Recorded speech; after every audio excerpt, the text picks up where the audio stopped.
Во новата епизода на Умен подкаст имаме еден гостин од Битола, Бојан Станик, голем ентузијаст и креатор, иницијатор за создавање многу културни настани во Битола и во околината, пред се од независната сцена. Бојан, добре ни дојде во Умен подкаст. Добро најдов. Ова беше една кратка најава за твоето гостување. Зошто Бојан е наш гостин? Затоа што одлучивме во Умен подкаст да обрнеме малку внимание на независната сцена во нашата земја, односно колку таа е важна за културното живење на луѓето во земјава, посебно во помалите средини. Како си, Бојан? Добар, таман. Се турка, се тера. Ти благодариме што ни дојде утрово од Битола. Веднаш ќе те прашам, ти по професија, односно по вокација, не си никако поврзан со културата и со уметноста.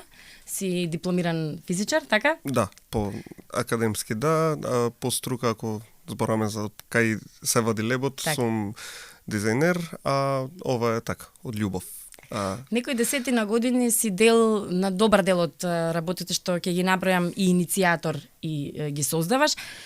Станува збор за Пондер, станува збор за дебатно кино контра кадар, контра библиотека, што друго пропуштам, задруга арт и култура и уште што друго?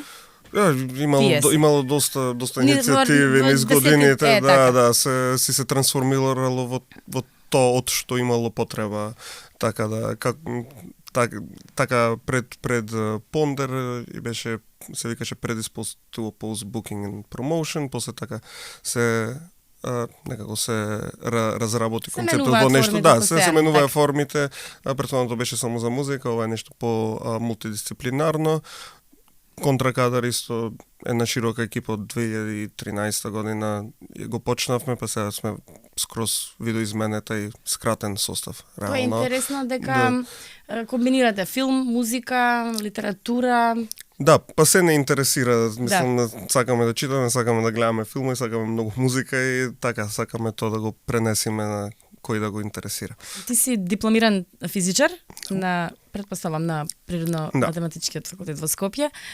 Ете се бавиш со нешто сосема друго. Што бара еден дипломиран физичар во менаџерски води? Или зошто прво физиката?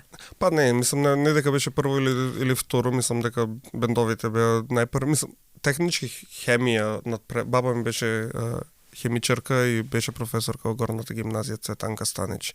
И одев на надпревари хемија во основно, некое место фатив и после како во средно, мислам, се ме интересираше, вајда, и така негде во трета година средно физиката беше многу интересната, модерната физика, која за квантна, која учевме, и слично, и многу цело време беше муавето, претешка е физика, претешка, јас бев така малце. Вознесен како не. Тешко е. Вие сте глупи, се зафркавам. Не. Ама така, тоа ми беше интересно никош не одлучував кај ќе се запишам во однос на тоа што сакам да ми биде кариера, сакав да ми биде нешто што ќе ми биде интересно да го учам. Не беше толку интересно ко се запишав. Така да после стана од интересно некаков предизвик личен, окей, не сум глуп, можам јас ова да го направам. И така го истерав факултетот, ама и букингот, и дизајнот, и свирењето пред себе си оде цело време паралелно, значи никогаш не беше едното или другото. Така да, и некако дизајнот беше негде кај што сватив дека е добар момент кај што можам да спечелам нешто. Така да, тоа е тоа. Ајде малку да те вратам назад, нека во изминатите 10 години. Како тебе ти дојде идејата за да ги почнете овие? Сепак треба да се здружиш со некој за да почнеш нешто да создаваш. А работите целосно независно. Да, почнавме ние како деца што сакат да свират во бенд. Одевме на концерти од многу мали, значи првиот мој бенд беше Молокај, сурф-панк бенд во средношколските денови, и бевме дел од една многу мила група ние бевме не само од Битола, туку издавачката која ќе направи заедно, кој беше некој идеен проект на Васко Атанасовски од Бернес пропаганда, ХХ, ФПО и така натаму. И за нас секогаш тоа беше некаков блупринт за како треба да се прават работите. Мислам, го имавме Бернес како таков бенд, како бендот на нашата генерација и знаевме дека окей, ти си бенд, бевме дел од таа хардкор панк субкултура, значи ова не е само нешто локално, туку е нешто што постоело секаде низ светот и знаевме, ти ако си бенд не значи само дека треба да свириш, да правиш музика и да си одиш дома, туку за нас тоа беше апсолутно направи сам или направи заедно со другарите. Значи тоа значеше дека покрај свирењето треба да организираш свирки на твоите другари да дојдат во твојот град. Сами букиравме турнеи, сами издававме до некоја мера колку што е возможно до виткањето на омотите на албумите, така да нас тоа ни беше многу јасно од, да речем, од средношколските денови, како сакаме и како сметаме дека треба да изгледам. Значи тоа е за инструмент го свираше ти?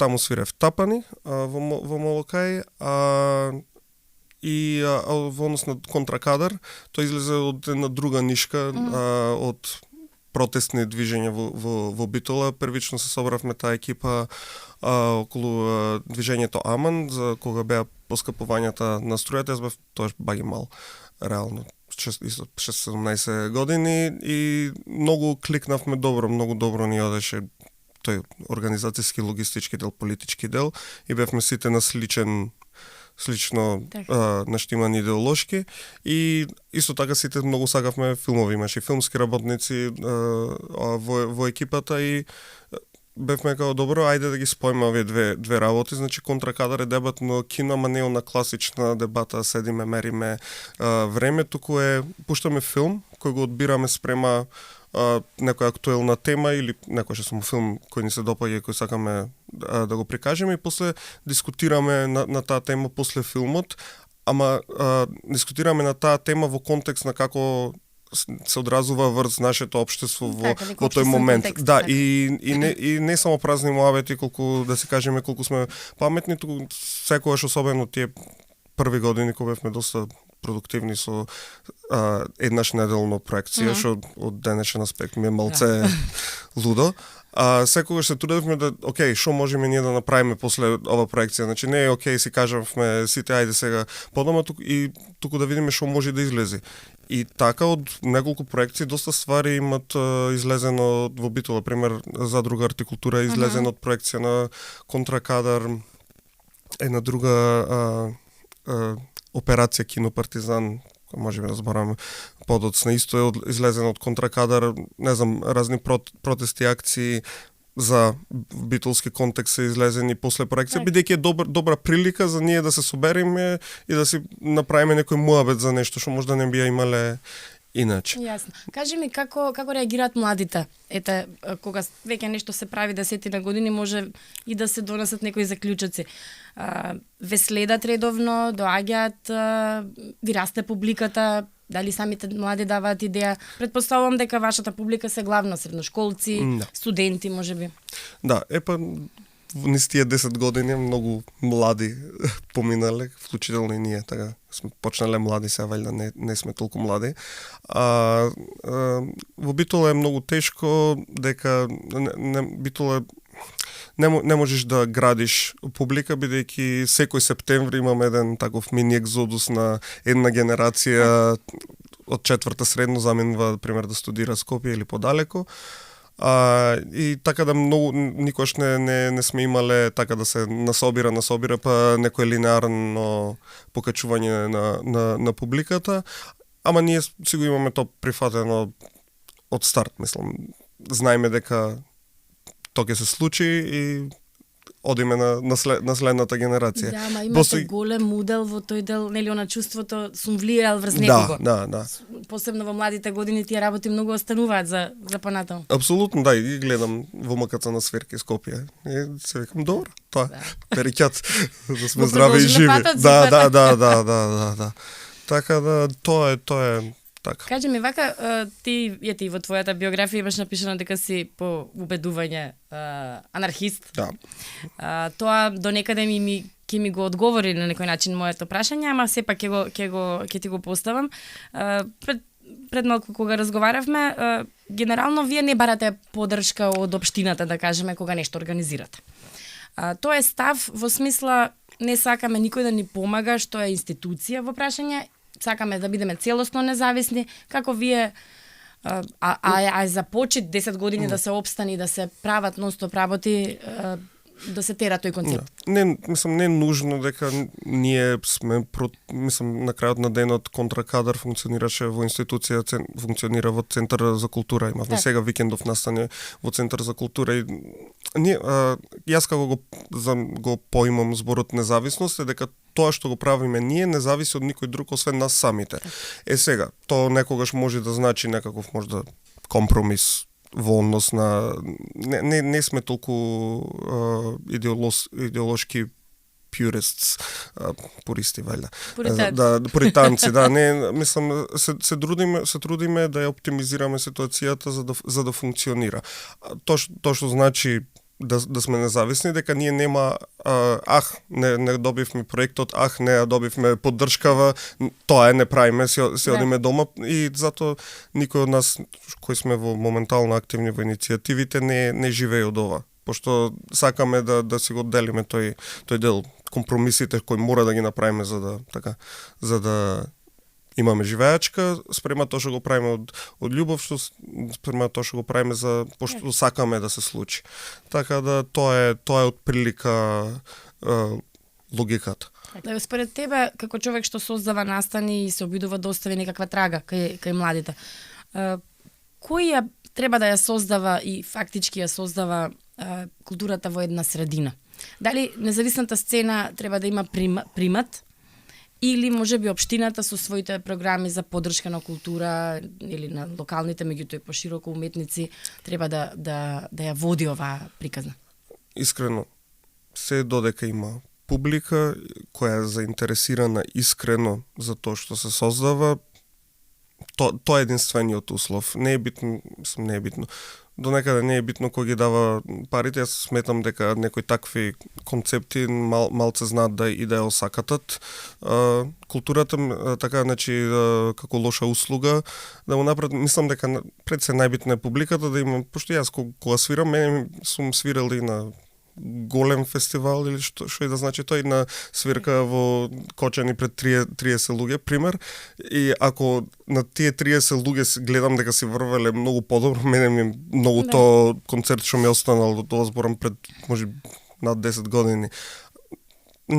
Ништо не публиката е таа што кажува и публиката во смисла луѓето кои се заинтересирани за култура, кои сакат да ја восприемат, кои сакат да се луѓето кај кои културата прави нешто да осетат.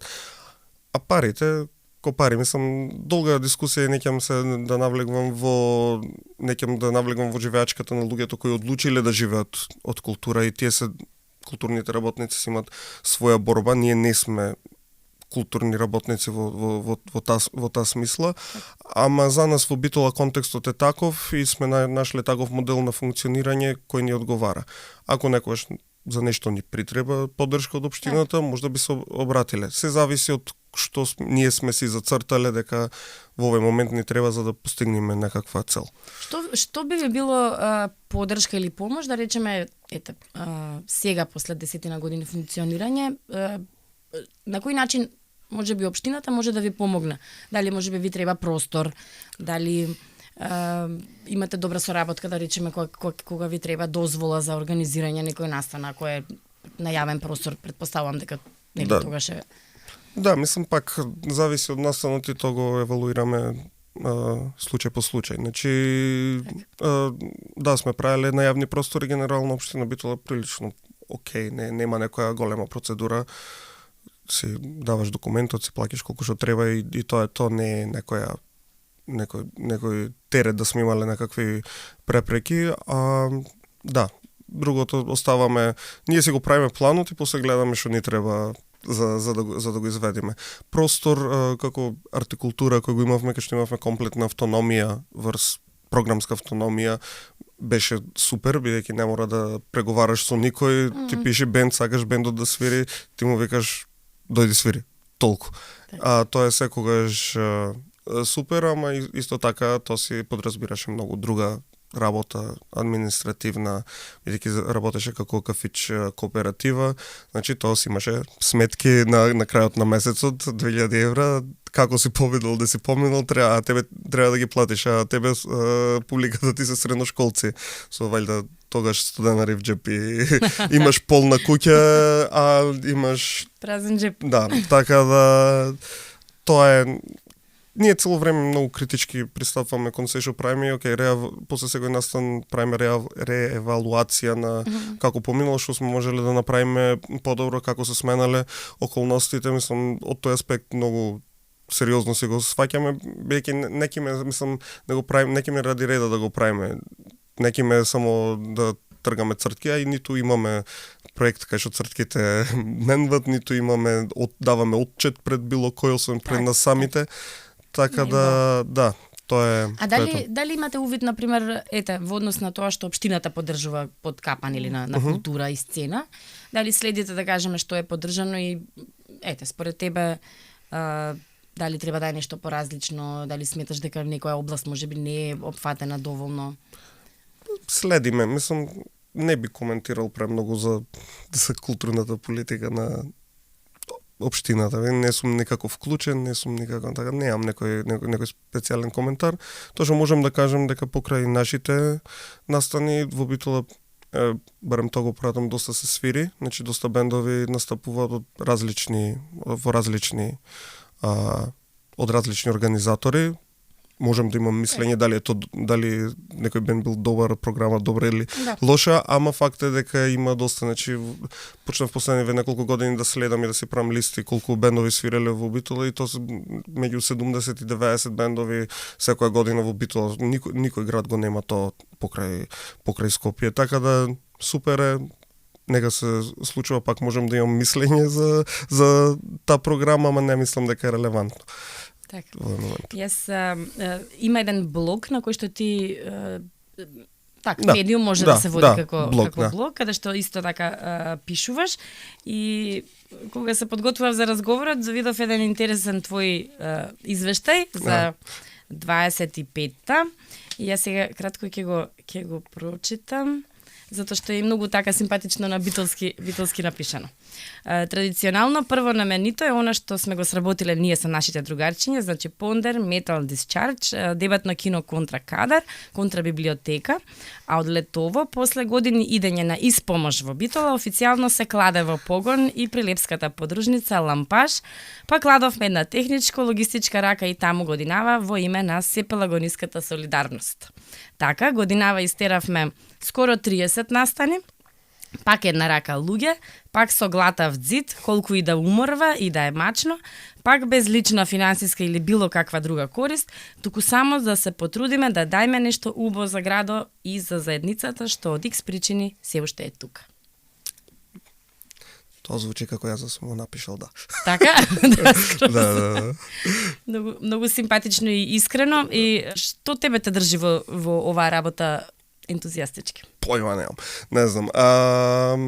Вајда, сега дали ви се менува тимот низ годиниве? Секако низ годините, ама пак сме некој јадро на луѓе последниве години дефинитивно. Да, имаме, се зафркаваме секогаш дека некој кој ќе сака веќе да одмори ван, викаме оди во пензија.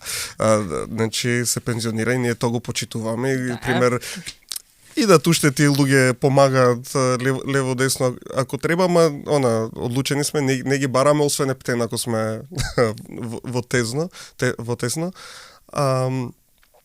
Не, се имавме настан за 8 март, втор пат годинава лан имавме исто како серија на настани, и годинава имавме доста добра програма. Мислам, ова не го кажувам како браво, да тека го си јас мислил, туку седев на сите настани, ги следев сите настани, бев као, окей, ова беше добро, концертите беа добри, дискусијата беше добра, музиката беше добра, филмовите беа добри. И можем да ја раскажем програмата на кратко. Да, значи во среда имавме гости од Прилеп, фестивалот на краток филм Winter Apricots, многу супер дечки, значи многу. Да, тие се одлични. Да. Јуни славе 10 години. И тие славе 10 години годинава и да се трудиме секогаш да одиме на фестивалот и секогаш супер си врвиме. Имат многу добра селекција секогаш, така да тие избраа неколку филмови од низ годините од женски авторки. Тоа беше првиот и нормално после тоа имавме дискусија. Вториот ден имавме концерт на Такси Конзилиум. Третиот ден имавме книжевен настан со издавачката куќа Илика и после тоа имавме DJ сет од нашата другарка Наде Банишка и да го докажем, веќе ме фаќа она замисли што беше викендов. Во сабота имавме денски джем сесија, женска джем сесија, кај што ги повикавме девојките да земат, има предност, имаше и машки, ама предност има девојките и направи сам изложба, кај што секој што сака, пак девојки, може да ни пушти, ние да испринтаме дело или да се донесе да ги закачиме. И вечерта, финалето беше со два бенда, Персеида од Скопје, Shoegaze бенд и Poison Ivy од Бугарија, од Софија. И стварно, мислам, преморен бев во неделата, како ги затворавме сите обврски, ги спративме луѓето, мислам, не можев да престигнам да се одморам. И истото прашање после секој настан ми е, окей, дали ова се уште вреди? И така некако ги гледаш децата во публика, гледаш дека му значи, ти си викаш уште вреди. До кога тоа ќе биде, до кога така вагата ќе натежнува на таа страна, не знам. Ама за сега се држиме, да. Една работа, кога сме кај пензијата, сега јас ближам до 100-тиот концерт. Пошто си водам доста евиденција детална. Така да тоа ќе биде некоја екзистенцијално премрежје сигурно. Пошто ако го направиш 100 организирал, да, ако го направиш 101-виот после комплицирано. Ама да, сериозни бројки се, мислам, Контракадар има над 250 проекции. Мислам, самото тоа е лудо ми е вака кога ќе размислам 100 концерти лудо, се што треба да се направи за изведи еден концерт е многу и тоа да се случило 100 пати. Не е лошо. Бојана, успевате ли да наплатите влезници или некако треба некој трошок да се покрие? Да. Мора да има некој модел сепак на функционирање. Влезниците се моментално главна цел, мислам на станите кои се на некој начин фри, пример проекциите се секогаш бесплатни, можда ако имаме гостин ќе покриеме некој патен трошок, некој смештај. Влезниците се главен за концертите, пошто концертите се најскапата продукција. Излегваме плюс-минус излегваме на некоја нула, паралелно, пошто имаме наше озвучување, не често, ама некој пример 10 пати годишно и го рентаме и тој као си собираме пари. Мислам, то си правиме бајрам со умот дека ДБК не даваме наши пари, ама зато ќе пормбаме уже 4-5 сати, 10 пати во годината, па сега то не се пари од... Да. Ама... Да, се држиме, кога има малце зијан, се покриваме некако и испаѓаме на некоја позитивна нула. Исто, мислам, имам еден моментално што го осеќам, пошто веќе 3 години доста континуирано, баш турбо работиме, значи по некои 20-30 бендови, конкретно за музиката идат, што не е малце. И осеќаме дека малце има, можда не замор кај публиката, ама као, ќе има пак. Пошто друго беше, мислам, после ковидот сите кои беа така збеснати за нешто да се случува, имаше сериозни бројки на карти, 150-200 карти се продавале. А сега сме и се тоа се нам, окей, очекуваме 150-200, окей, очекуваме 100-150, сега окей, очекуваме 70-100, така да тоа, ама тоа е природен процес. Имаме доста луѓе од други градови.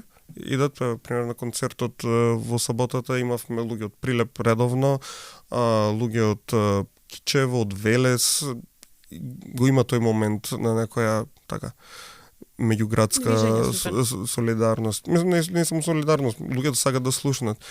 И работата е што нашиот принцип кон публиката е принцип на слободна асоциација. Значи ние никој не тераме. Не одам јас по луѓе, мораш да дојдеш, нема уцени, нема ништо. Значи ние го правиме ова. Сме покажале дека најверојатно ќе биде добро, најверојатно. Ако дојдеш, ќе ќариш да видиш нешто добро. Ако не дојдеш, здрави живи, вие губите. Да, в your loss тоа е. Немам што поќе да додам. Така да има осцилации, ама сме нашле некој механизм да се балансират. Сметаш ли дека можеби сте инспирирале некои други ваши слично мисленици во други градови? Имате ли некои такви сознанија? И дали можеби имате желба и да организирате настани надвор од Битола? Надвор од Битола не баш, помагаме, мислам, Лампаж, ние баш таква иницијатива другарска, бидејќи Марио идеше уште кога имавме обид да го средуваме старото кино Партизан во Битола, тој фаќаше возот, идеше и со нас чистеше, не знам, глетуваше, праеше, креваше и уште од тогаш сме многу блиски и цело време иди, па така тој кој изрази желба да организира нешто во Прилеп, ние помогнавме со логистика, со нашата опрема, со дизајн, тон и така натаму, ама немаме сега некој караван баш таков да правиме, немаме баш некоја желба. Опремата која е наша ја имаме позајмувано лево десно така на други иницијативи. Ама тоа е од прилика, тоа и не секогаш, мислам, не секогаш сме во можност, сепак гледаме да си балансираме нашите капацитети и затоа ги правиме тие евалуации, пошто сакаме да оптимизираме за нас, да не биде со најоптимален труд, да добиеме максимални резултати. Да. Кажи ми, колку според тебе е важна независната сцена во една средина за луѓето? Или зошто е важна? Сигурно е важна што го работиш ова, ама кои се твоите размислувања? Зошто е важно што повеќе како вас да има по општините? Не мора да сте нели ист профил на иста музика и слично. Луѓето од самите граѓани да произлегуваат да и произлегува културата. Па најважно е, пошто тоа е единствен начин на работа без обврска, без присила. Значи сите што го пратува и во Скопје и во Битола и во цела Македонија, и што свират и што издават книги, мислам, не го правиш за слава, пари, го правиш што има нешто внатре во тебе што те тера дека мораш да го правиш. Така да за мене тоа е најважно, пошто тоа е наискрено и тоа е мене лично најверојатно нешто што би ме поместило, пошто мислам јас не го работим ова како некоја. Јас сакам уметност, јас сакам да гледам филм што ќе направи нешто да осеќам, само да слушам бенд што ќе ме изведе од патеки, сакам книга да прочитам што ќе ми го смени животот понатаму. И така да тоа е единственото нешто као фактор. И мислам дека независната сцена поради самата природа го има тоа најмногу. Што може или каков тип на проект, ваша идеја би можело да те натера да аплицирате на пример во општината за поддршка? Не, тоа е логистичко. За финансиска поддршка. Тоа е логистичко прашање. Мислам, тоа е ако имам желба да направам голем фестивал, така тоа кошта пари. Тоа е единственото прашање. Значи, пак ќе речем, ги бараме начините за да го направиме тоа што сакаме да го направиме. Може да се проба и голем фестивал да се направи независно, малце е коцка. Другарите од Metal Discharge ја играат таа коцка секоја година, бидејќи тие прават фестивал на многу високо ниво на продукција. За сега успеват да избалансират некоја нула, ако земеме некој просек низ годините, иако имало и полоши и подобри. Ама тоа единствено прашање, тоа е техничко прашање, Не е идеолошко прашање, така да се зависи од каков е планот за годината и што сакаме да постигнеме. Бојан, може ли на публикава да и доловиме како се организира еден настан? Убаво е тоа, нели, кога веќе ќе стигне бендот, концертот ќе почне, сите се забавуваат и се, меѓутоа верувам дека за да се стигне до тоа, до нештото да започне, има многу трнлив пат. Да, ние сме баш на продукција од нула до крај, значи првото нулата е, окей, смислуваме што сакаме да направиме. Тоа е као креативниот дел, вајда најинтересниот и можда најлесниот дел, пошто пак, како што реков, пратиме култура, знаеме што сакаме да видиме и да покажеме. И сега, после тоа, оди окей, се контактира бендот, се контактира гостин, и слично. После тоа, откако се договориме со гостинот за цела логистика, се организира цела логистика околу бендот. Значи, треба да, така, дизајн, промо, копирајтинг, евент, социјал медија, све, то све го правиме сами. Сместување, значи има долга е листата на логистички работи пред, така во припремата. После тоа, кога ќе стигне бендот, треба некој да го пречека, треба да ги однесе да јадат, треба да земе клучот од смештајот. И пак ова сме 3-5 луѓе кои го правиме целото. Осмислување од техничка страна, окей, бендот шо има, какви инструменти има, што треба да донесеме, кои микрофони, кои кабли, какво звучување. Простор заборев да кажем, тоа е едно од најглавните, треба да се договори простор кој ќе биде соодветен и кој ќе не прими за настанот, па според просторот, окей, све останато. Откога ќе стигне, значи сега бендот стигна, мислам, значи ние пред да стигне бендот треба целата наша опрема да ја истовариме. Тоа е доста, значи утовар, истовар, немаме комбе, значи тоа значи малце тетрис во коли, овој вуферов да го бери, чекај кај тебе бери тапаните и појачалото, па и тоа е исто еден цел процес, па истовар, вадиме све, поврзуваме кабли, многу кабли има, не е нормално колку многу кабли има за да се изведе еден концерт и бендот во меѓувреме, да речеме, јаде, па го враќаш бендот на тонска, треба да се одработи тонската, еден бенд, друг бенд, и на крај, кога е се поврзано, се склопено, го слушаме бендот, викаме, шлукаме, мора малце хајп да се направи, и кога ќе заврши бендот, треба све да се собере, пак утовар, пак истовар, и да се обидома си легнем. Така да, и вака кога кажувам доста обемно, имаме среќа барем за овие малските работи, значи кревањето доста другари помагаат. Тоа е добро. Така да другари со коли, па кои се прават планови цело време, ама имаме таква поддршка, ама да. И има и мислење, и кичмење, и се измеѓу. Без другари ништо не правиме. Да. Направи заедно, тоа е пораката главна. Браво. Дали после секој концерт си викаш зошто го правам ова и не го правам пак? Да, не го правам пак, ама сум се прашувам, окей, вреди уште? Најверојатно вреди, или прашај ме пак за 3 дена. Кога ќе се одморам. Да, кога ќе се одморам и после ќе ти пише некој бенд, јаки се овие сакам да ги направам и тоа и идеме опет. Нема бегање. Така. Сиве овие години, нели, кога се работи нешто, може да се сгреши, може да се случат надворешни фактори да влијаат. Така, на некоја анекдота да се сетиш, не знам, не сте успеале да го доведете некој бенд од X причини. Анекдота, нешто да не излезе како што требало. Не, често се дешава да не излезат работи како што требало, ама сега ќе кажем за една работа која изгледаше како да нема да се случи, ама да.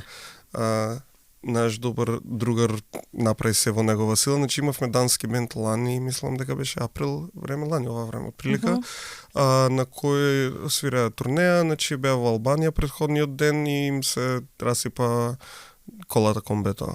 И окей, тоа пример има и некој ден пауза и се окей, очекувавме да се среди, а Арнама беа на некоја селце градче близу граница со Албанија и испаѓа тешка работа дека ќе се стигне и Што направивте, најдовте некој да глуми данце? Нашиот другар Антонио Талевски од Мацик од Metal Discharge за да организираше такси, значи човек да оди до таму, да ги натовари со минимум инструменти, ние да не дополниме во меѓувреме се останато, ги донесе, дојде, свирија, и се вратија после човекот ги врати во Албанија за да си ја земат колата и да продолжат со турнеата. Тоа е тој ентузијазам, да. Јас му кажав, јас ќе се откажам. Дечки, добро, здрави живе, тоа е. Идемо дале, ама не, така да тоа е една анегдота од последно време што ми паѓа на памет. Што имате во план за во тековната година начално? Многу е тешко после настан, што така малце не исцрпи, пошто 4 дена. Имаме малце сакаме да ги растеретиме во смисла на бројност на станите. Ова беше така како 5 настани воедно, имаме сега еден концерт на 2 австријски бендови, не знам кога ќе излезе ова, можда после тоа можда сме имале веќе. На 29 март фестивалот Metal Discharge се случува.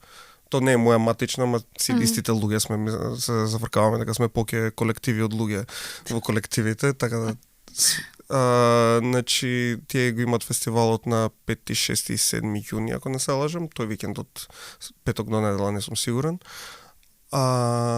Има други планови, ама не е ништо договорено, има неколку бендови кои сакам до таа стотката да ги изберам внимателно, кои сакам да свират во Битола, ама ќе видиме тоа како ќе се движи. Се гледаш ли себе си со овој ентузијазам, да речеме, и во наредниве 10 години? Или за 10 години? 10. Многу е, тешка работа 10. 10 поминавме, ќе видиме. Не ни планираме толку напред. Искрено, пак, како што реков, после секој настан се правиме математика, од прилика, некој план годишен имаме секогаш од прилика, значи без многу, ама зависи од се што. Искрено, мислам, би сакале, реалност е дека ние сме сите 30 годишни луѓе во овие иницијативи и би сакале да преземи некој, као да го пренесиме тоа факелот или како и да е. Ама тешко е. Мислам, истиот проблем сегде во помалите градови, уште дотолку повеќе. Ќе видиме. Како доаѓаат новите генерации, некако тоа на тема ентузијазам малку послабо иде. Да. Ама тоа е нешто што ние не кеме да бидеме културна индустрија, така да и мене дури малце ми е шубе се јас на некој дете да му кажувам ова е супер, ама исто така нема да има и пари, туку напротив најверојатно и од џеб ќе даваш пари, ама исто така ќе бидеш и преморен, ама супер. Мислам, јас имав на некој начин мојата кариера во дизајн професијата, ја научив праејќи постери за свирки, пошто ми беше незгодно да прашвам да барам од луѓе. Така да не дека нема таков директен бенефит, исто проект менаџирање на 10-15 луѓе кои не морат да бидат таму, наспроти менаџирање на проект кај што сите се платени да бидат таму, лаганица, значи ништо најлесна работа. Така да има бенефити, то некои вештини кои се учат од ова, ама да, не е многу лесно да му го продаеш на денешната младина и ова не е критика. Мислам, само ние бевме многу по идеалисти, ние намерно не сакавме да транзитираме во некоја таква индустрија и сакавме тој мајндсет капиталистички да излеземе, дека се што се прави мора да се наплати, дека се има цена. Реално, ако некој сака да го плати ова, цената што ќе кажам јас нема да биде ефтина. Така да или ќе го правам за нула, или ќе го така да не знам, ќе видиме. Ти благодарам многу за муабетот. Се надам дека убаво си помина апсолутно во ова друштво и ти посакувам многу ентузијазам да те држи уште долго време, тебе и твојата екипа, твоите колективи и да покажувате дека кога се сака навистина се може. Фала многу за поканата, за муабетот. Да, баш убаво си поминав и фала за приликата да споделиме нашата мала приказна.